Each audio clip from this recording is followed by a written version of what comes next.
So I recently made a video going over some of the best things about Chapter 2 since it is coming to an end. So today we're going to be going over some of the worst things that we've had during this chapter. So this includes the gameplay aspect, seasons, skins, updates and more. So let's just get straight into it.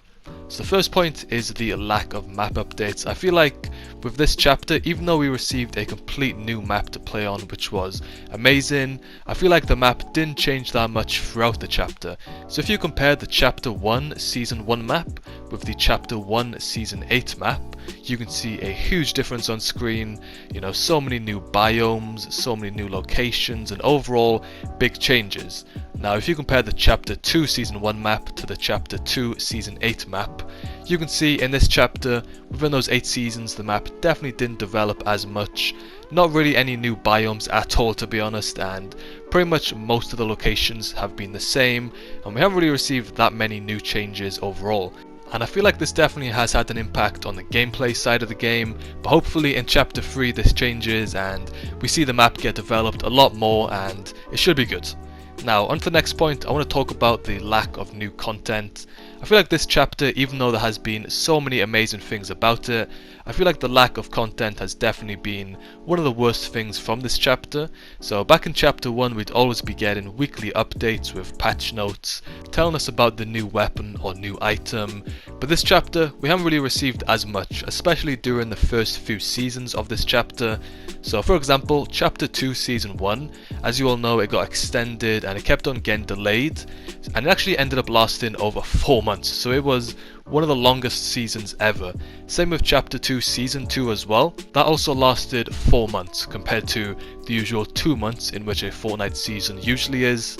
So not only did a lot of the seasons drag out a lot, we didn't really get that many new items or new updates at all for the first few months of the chapter, which in my opinion definitely had a big impact on the game, especially when it comes to the gameplay side of course. But next up we're going to talk about some of the worst seasons for me. So in my opinion, I think Season 5 was one of my least favourites. I think the shotgun meta was not very good.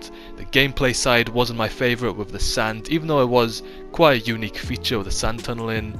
And the locations weren't my favourite as well. I mean, Salty Towers, I would have definitely just preferred Tilted Towers or Salty Springs.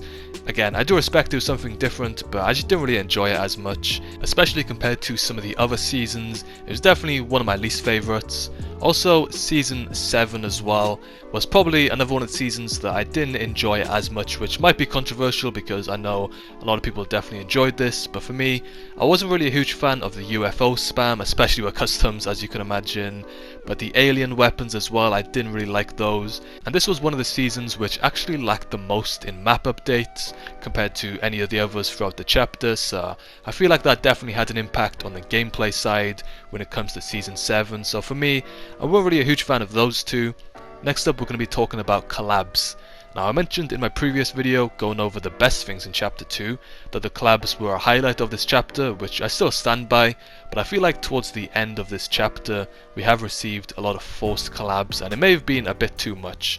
It feels like Epic Games focused more on collabs than the storyline at times, for example with Season 6 making Neymar Jr. the secret skin. The storyline is one of the biggest aspects of Fortnite, and making a collab skin a part of it with the secret skin wasn't really the best to do. Secret skins have previously been skins like the Visitor, the Scientist, and a lot of other characters that impact and play a role in the storyline, but then we just randomly received a collab skin for it and it felt like Epic Games weren't really trying as much, and even though a lot of the collabs have been cool, it may have just dragged out a little bit towards the end of the chapter. But anyway, that's everything I wanted to cover in this video. If you enjoyed it, then you should definitely hit that subscribe button, and also YouTube thinks that you'll like this video next. Let's see if they're right.